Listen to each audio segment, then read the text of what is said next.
سلام، امیدوارم حالتون خوب باشه و لحظات خوبی تا الان سپری کرده باشید. امروز با معرفی 7 از فیلم‌های عجیب و غریب در خدمت شما هستم. حالا به چه فیلمی میگم عجیب و غریب؟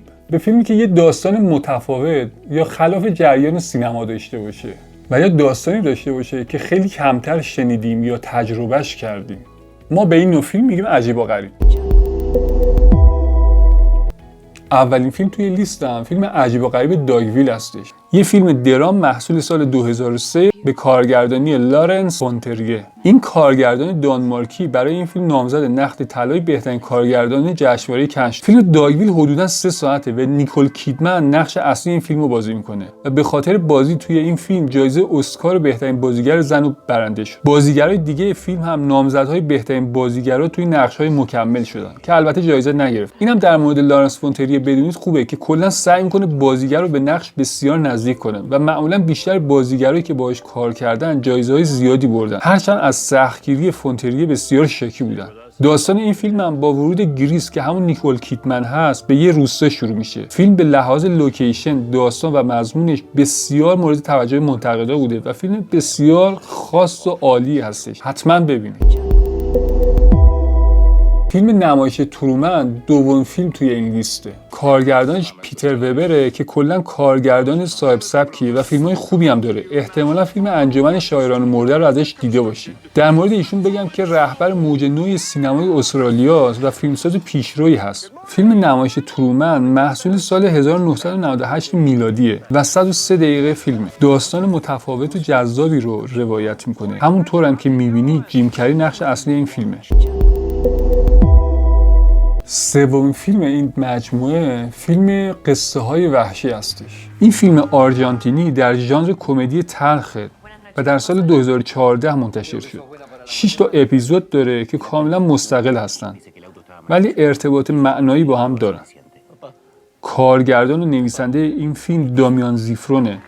فیلم قصه‌های وحشی در مورد خشم هستش و اینکه یه تصمیم اشتباه میتونه انسان رو به کجا برسونه. فیلم بسیار جذابی، پیشنهاد میکنم حتما ببینید. چهارمین فیلم یادگاری است. فیلم به نویسندگی جاناتان نولان و کارگردانی کریستوفر نولان. فیلم بسیار خلاقیه. بعد از 24 سال از حیث روایت پیشرو هستش. این فیلم رو نولان بر اساس داستانی از برادرش میسازه که مورد توجه منتقدای جشنواره ونیز واقع میشه و نامزد اسکار بهترین فیلمنامه و بهترین تدوین فیلم هم شد. البته جایزه رو نبرد. جالب بدونید این فیلم شامل سکانس های سیاه و سفید هست که روایت اونها خطیه و سکانس های رنگیه که وقایع به صورت برعکس از آخر به اوله. توی آخر داستان این روایت ها به هم پیوند میخوره. نیازی به تعریف کردن نیست دیگه. این فیلم حتما دیدنیه.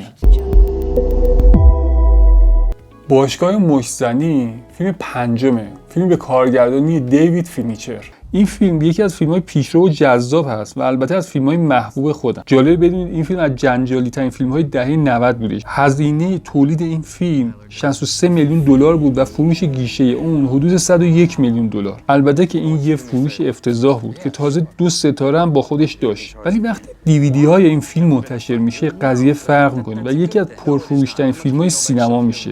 بعد از نمایش فیلم کلی باشگاه زیرزمینی مبارزه توی شهرهای مختلف آمریکا باز شد که فیلم‌های مبارزه خودشون رو توی فضای مجازی می‌ذاشتن که البته مأموران خدوم آمریکایی جلوشون رو گرفتن. باشگاه مشت‌زنی فیلمی که ازش به عنوان یه فیلم مردونه یاد میشه و جالب بدونید ادوارد نورتون 2.5 میلیون دلار و براد پیت 17.5 میلیون دلار برای این فیلم دستمزد گرفتن.